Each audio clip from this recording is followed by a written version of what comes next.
How INFJs Love, the Complete Relationship Guide. What if I told you that one of the rarest personality types in the world loves in a way that is both intense and deeply intentional? What if I also told you that most people misunderstand them completely, even the people INFJs love the most? Today, we're breaking down how INFJs love, what they need, what they give, what hurts them, what heals them, and how relationships with INFJs can become some of the most transformative experiences of your life. If you're an INFJ yourself, or you love one, this video might just change the way you see INFJ relationships forever. INFJs are often described as old souls, empaths, or the counselors of the Myers-Briggs world. But when it comes to relationships, they operate with a blueprint that is completely different from most people. To understand how INFJs love, we have to start with what drives them. INFJs lead with a cognitive function called introverted intuition. This means they absorb patterns, meanings, motivations, and emotional undercurrents almost instantly. While other people might focus on concrete details, INFJs are scanning for the why behind everything. This makes them incredibly understanding partners, because they're constantly putting themselves in other people's shoes and trying to understand deeper emotional dynamics. Their secondary function, extrovert feeling, means they are wired to care deeply about the emotional atmosphere of the relationship. They want harmony, they want connection, and they want their partner to feel understood. But this combination creates both incredible strengths and major challenges. INFJs love deeply, but they also hide deeply. They want closeness, but they also need space. They commit wholeheartedly, but only if something feels authentically right. If you've ever been confused by an INFJ, or if you're an INFJ confused by yourself, you are not alone. Their emotional world is rich, complex, and often invisible on the outside. 1. How INFJs fall in love. Falling in love for an INFJ is not a casual experience. It's not something they rush into, and it's definitely not something they do halfway. INFJs fall in love slowly, quietly, and invisibly, until suddenly. Their feelings are so deep that walking away feels impossible. Here are the stages. Stage 1, the curiosity phase. Before an INFJ even considers the possibility of love, they start with curiosity.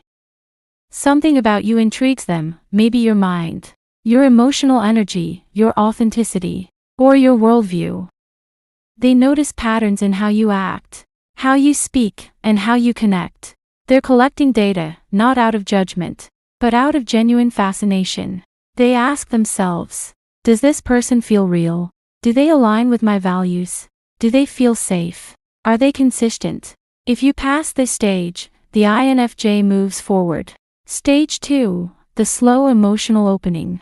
INFJs don't open their hearts easily. They've likely been misunderstood or hurt many times. So emotional vulnerability is a gradual process. At this stage, they share small pieces of themselves, a memory, a belief, a dream, a fear. If you respond with empathy and openness, they go deeper. If you dismiss or judge them, they immediately retreat. Stage 3, the idealization but realistic stage. People think INFJs idealize partners unrealistically, but that's not quite true. INFJs idealize potential, but they are very aware of flaws. They don't ignore them. Instead, they ask, can I understand this? Can this be worked with? Can we grow through this? An INFJ in this stage sees both who you are and who you could be. This is why INFJs sometimes stay in relationships too long. They fall in love not just with the person, but with the potential of shared growth. Stage 4, the emotional merge. Once an INFJ trusts you deeply, something transformative happens. Their walls drop. Their loyalty becomes unwavering. Their empathy becomes powerful. They invest in your emotional world as if it is their own. This is the rarest stage, and not everyone gets here. But if they do, INFJs love with depth, consistency, vision, and devotion. Stage 5, the forever or nothing stage. INFJs do not love someone. When they commit with the intention of something long-term, meaningful, and aligned with their values. This doesn't mean they're clingy or dependent. in fact. INFJs are often quite independent. But it does mean that once they choose you with intention. Which brings us to the next section. 2. How INFJs act in early relationships. INFJs in the early stages of a relationship can be confusing. They might seem warm one moment and distant the next. They might open up emotionally but hesitate physically. They might express deep care but pull away for several days. This isn't game playing. This is fear, caution, and emotional calibration. First behavior, testing the emotional atmosphere. INFJs are hyper-aware of emotional signals. They watch tone, consistency, effort, honesty, intentions. They're asking themselves, is this real? Can I rely on this? They will not get vulnerable until they feel emotionally safe. Second behavior, needing space to process feelings. INFJs are introverts with intense emotional depth. When they develop strong feelings, they often retreat to process them. This can look like short bursts of silence, long reflections, time alone to recharge, writing in journals, thinking through future possibilities. This is not rejection. It's emotional organization. Third behavior, hyperlistening. When INFJs care, they listen with incredible attention. They remember details you forgot you mentioned. They pick up emotional cues you didn't realize you expressed. This is one of the INFJ's strongest relationship tools. Fourth behavior, cautious vulnerability. INFJs give pieces of their inner world slowly. Early on, they might share worldviews, fears, hopes, values, life goals, childhood experiences. They're watching how you handle their truth. If you respond with warmth and non-judgment, they continue opening. If you judge or minimize, they silently close off. Fourth behavior, depth over drama. INFJs avoid emotional chaos. They want meaningful conversations, not emotional games.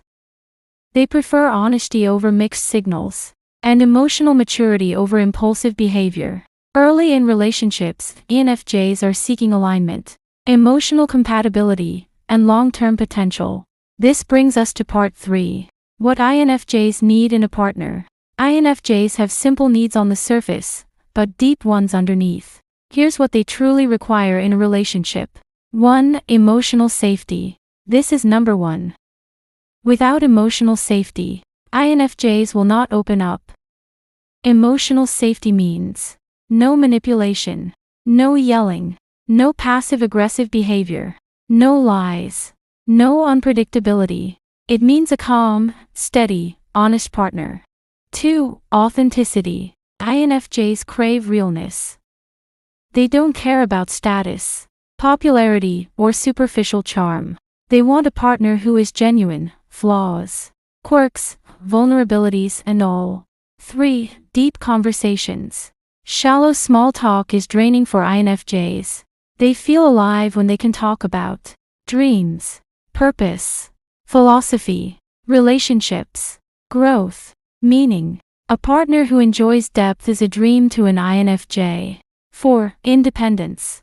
INFJs need alone time to recharge. A partner who respects their space, without guilt-tripping, is essential.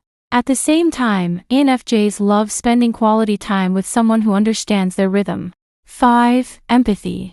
INFJs don't need a perfect partner, they need an empathetic one. Someone who can validate feelings, listen intentionally, and understand where they're coming from. 6. Loyalty and consistency. INFJs are extremely loyal. They need a partner who is consistent with effort, communication, intentions, words and actions. Inconsistency makes INFJs anxious and withdrawn. 7. Shared values. INFJs may date many types of people, but they only commit to someone whose core values align with theirs, including kindness, integrity, growth, and emotional responsibility.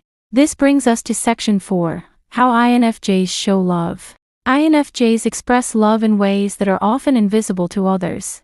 Their love languages may vary, but here's how they typically show love. 1. Acts of understanding.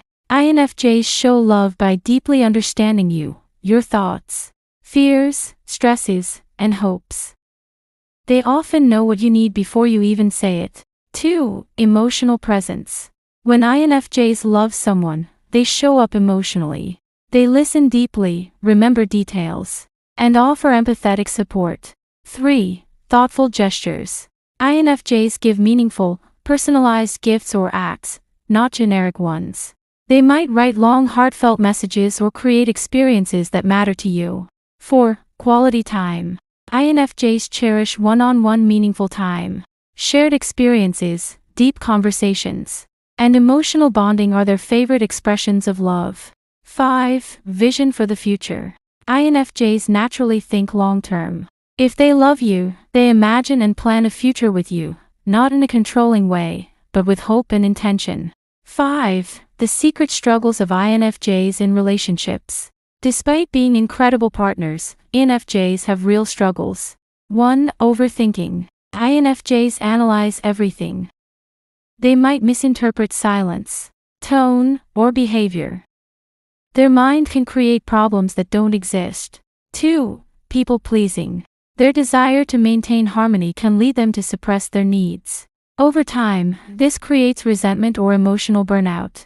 3. Emotionally absorbing their partner. INFJs soak up emotions like sponges. If their partner is upset, stressed, or depressed, INFJs may absorb that energy unintentionally. 4. Difficulty speaking up. INFJs often avoid conflict, which means they bottle things up. They struggle to express needs until things reach a breaking point. 5. Fear of abandonment. INFJs fear giving everything emotionally only to be rejected or misunderstood. This leads to cautious vulnerability or emotional withdrawal. 6. INFJ deal breakers. INFJs can be patient, understanding, and forgiving, but they have clear deal breakers. 1. Dishonesty. Lying destroys INFJ trust instantly. 2. Emotional manipulation. Silent treatments, guilt-tripping, or controlling behaviors push INFJs away quickly. 3. Disrespect. Rudeness, cruelty, or belittling behavior is unacceptable. 4. Inconsistency. Mixed signals or unreliable behavior exhaust INFJs emotionally. 5. Shallow values. INFJs need emotional depth and shared purpose. Without it, they cannot commit fully. 7. How to love an INFJ well. If you want to build a meaningful relationship with an INFJ, here's how to do it. 1. Be honest, even if the truth is hard. INFJs prefer truthful discomfort over comfortable lies. 2. Give them space without taking it personally. Alone time helps them recharge. Respecting this builds trust. 3. Encourage them to share their thoughts. Ask gentle, open-ended questions. Make it safe for them to speak openly. 4. Show appreciation. INFJs may not always say what they do, but they give a lot emotionally. Appreciation means everything to them. 5. Create emotional stability. Consistency, routine, and kindness help INFJs feel secure enough to stay open. 6. Share your inner world. They want to understand you deeply.